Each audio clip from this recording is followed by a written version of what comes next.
A white-haired lady in a pink dress stares at her father desperately. In return he gives her a piercing glare.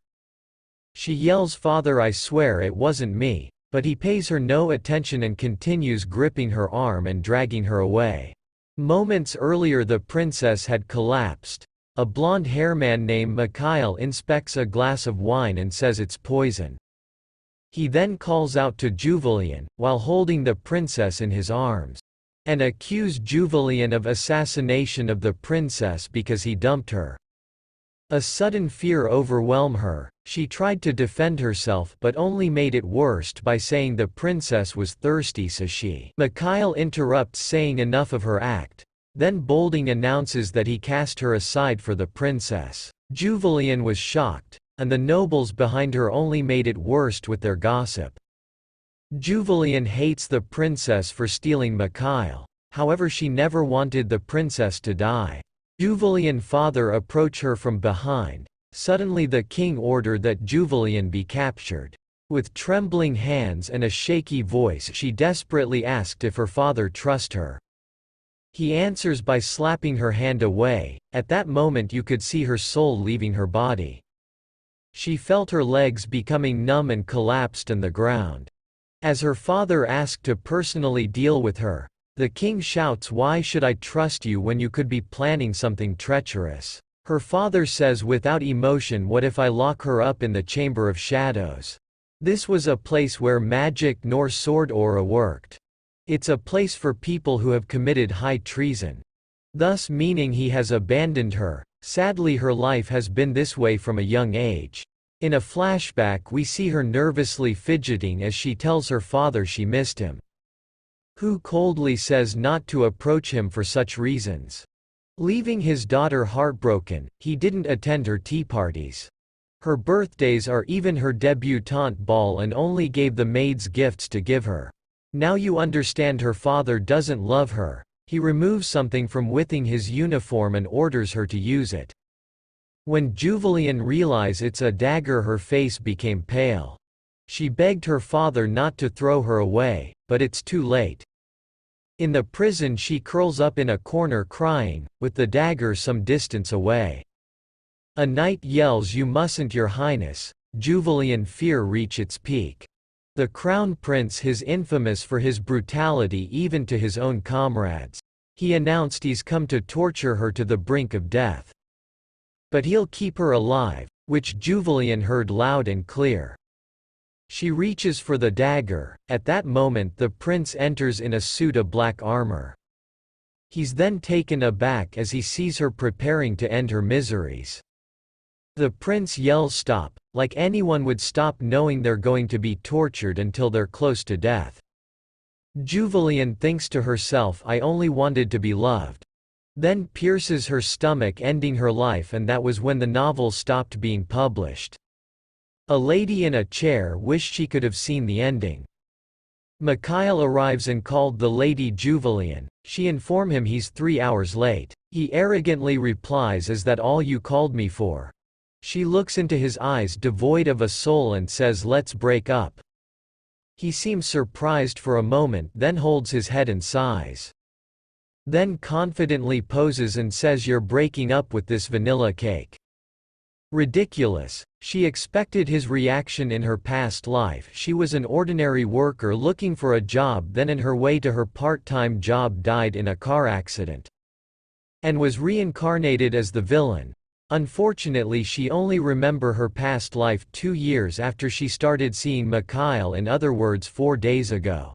And before she remembers, she followed the story all the way from violence, threats and even insults. She became hostile to anyone who approached Mikhail. But who can blame her? Mikhail was her Romeo. He showed her kindness when her father was never there. She loved his attention and clung to him, in the process losing the spark in her eyes, and became obsessed. In a serious tone she says she wants to let him go. He says, "I'll believe you this time, but not before," slamming his hand on the table and saying, "Don't show your face in front of me again." She then responds in her sweetest voice, "I hope you find happiness." He looks stunned but thought to himself, this is all an act, so why do I feel upset? Feelings a huge weight has been lifted from her shoulders. She goes to get some rest, but then her father appeared with his icy gaze. His name is Duke Florian. She welcomes him home and smiles beautifully. Now that she's aware of his true colors, she no longer cares for his love but for his money instead. She says he must be tired from training people all day. The atmosphere becomes awkward and she takes her leave so he can get rest. He reveals there was no training and asked why she's home so early. Normally at this hour she would be stalking Mikhail. Julian states they broke up.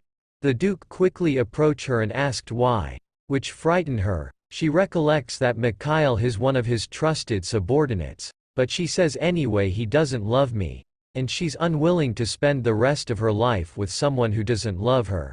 He glares at her and she flinches. She lowered her head in wonder if he was planning on making him his son-in-law. She is his only child after all, he could be worried about his successor. However, she firmly states she wants to marry someone she loves who will make her happy. He leaves abruptly. Later on, a maid worries about the absence of the Duke, who is the only one who can control Julian. She's a beauty, but whenever she goes on a rampage anything she touches is destroyed. As she opened the door she stops and for the first time witnessed Julian cried. She looked beautiful nonetheless, it was a gorgeous sight. The maid then swings the door open, and asked if she's okay. Unknowing to the maid, her tears were caused by a big yawn. She turns her head and says she'll take a bath tomorrow. The maid wonders if she thought too harshly of Julian. The maid bows and leaves. Julian says to herself she should be kinder to the knights. Behind the door the maid thinks the break-up was too overwhelming for her. Afterwards the Duke is informed that his daughter was crying. He orders her to tell him everything. The next day the maid informs her the Duke wants to have dinner with her. In the dining hall, she is bothered by his presence and can't even swallow properly. The Duke gives her a portion of bologna and says eat. As she struggles to eat, the Duke sees it has a verification that she really is heartbroken. He sighs and Julian thinks he's disappointed in her. Since the Duke is the highest noble, the leader of the Central Army, the Imperial Knights, and also the man that led the Empire to victory 20 years ago. While she is the laughingstock of the nobles and also socially in debt.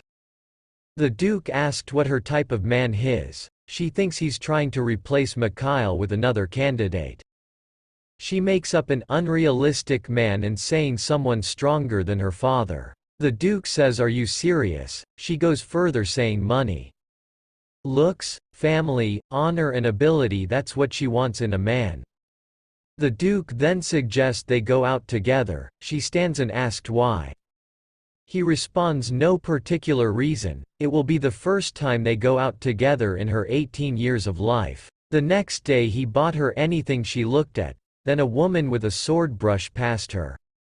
The Duke tells her to wait as they have a discussion. Julian thought all female knights disappear after the bodyguard of the Empress disappear. She then noticed the whispers of the bystanders. She leaves and finds herself in an armor shop accidentally after entering the first store she saw. She blushes intensely. The store owner says joyfully he respects her taste. However, his taste is not wanted as she's not there to buy anything. A hooded man with red eyes then orders something. Julian stares at him and he says, "Piss off." She admits she was looking at him because he's handsome. She gets angry and says she wants what he was buying. The store owner says it's armor polish. She gets embarrassed and makes an excuse that she likes when her accessories shine. The owner goes to the storeroom for more. Then the hooded man takes the armor polish and turns to leave. Julian tries to stop him saying he forgot his change. He ignores her and when he stops, she bumps into him hurting her nose. She explains 1 gold is enough for a commoner family to eat for 2 weeks and asked if he's not from the area. The owner interrupts with 10 armor polish. Seeing his opportunity the hooded man leaves. We then see him being greeted by the female knight. revealing him to be the prince. Meanwhile Javelian meets up with her father, who asks what she carrying. She says armor polish. He sighs and tells her it's time for them to go. Her feet became sore with red bruises. As she's walking upstairs her feet give out, then she falls. Luckily she's caught by the Duke, who carries her princess style, and says they're going to the carriage. She tries to convince him she's okay, but he tells her to be quiet. As they walk the onlookers enjoy every moment. Javelian starts to feel strange. She pants heavily and the words of her father fade away. Suddenly the Duke's face became pale as she collapsed in his arms. The Duke panics, saying it's just like last time. In the next scene we see the Duke at Javelian's bedside holding her hand, expressing his worries while crying. As Javelian slept she heard his voice, but wondered if it was truly him. She then woke up. She was greeted by the family doctor, who informs her she's been asleep for 4 days. A maid rushed towards her. Then she noticed a heap of shiny gifts, which the maid says all the ladies from noble families sent her gifts, which she doesn't believe since she's friendless. The Duke enters the room, and touch her head, checking if the fever went down. He says get some rest and leaves. Javelian thinks he only came for appearances. After her recovery she realized that the gifts were only sent because of her father's reputation. As she suspected, she's nothing without her father's reputation and money. Javelian replies to all the letters, trying to rebuild her bad reputation. Followed by studying. She believes she won't inherit the dukedom. However, she wants to be able to manage the money she will inherit. Sometime later the effects of her constant time wasting began to show. She looked older by 10 years. But she refused to submit to laziness. Then she bumps into her father in the library, looking classy as ever. He noticed a book in her hands titled Territory Management. He gives her a look that says, "What is an idiot like you doing with a book like that?" She says she wants to know what he does as a lord. He orders her to sit. Her stress rate felt like it increased dramatically.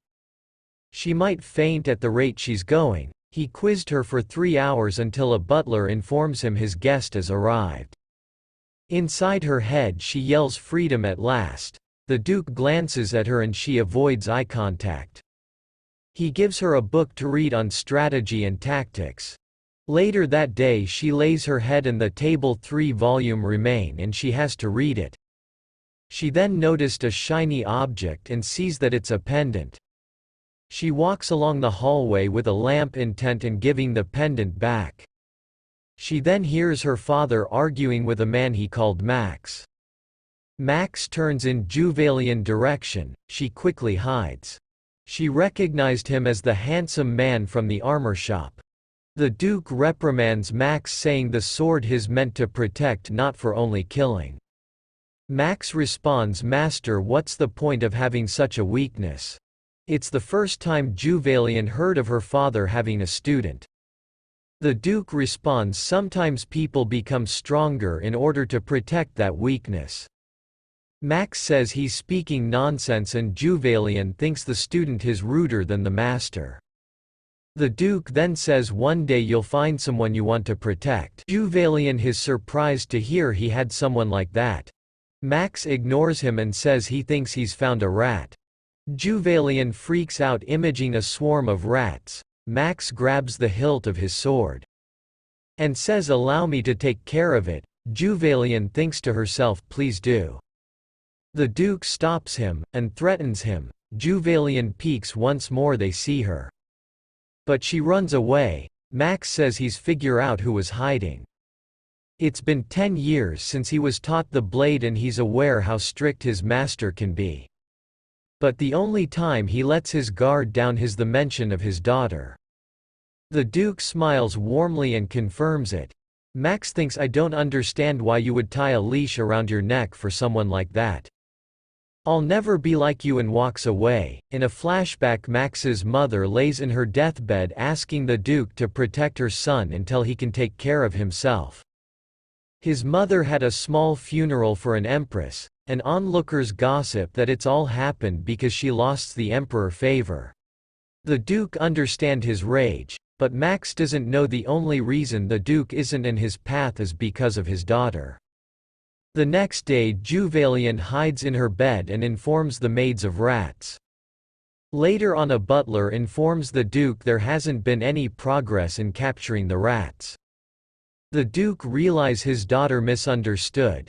The Duke asked in a serious tone where are rats usually found. The butler is dumbfounded.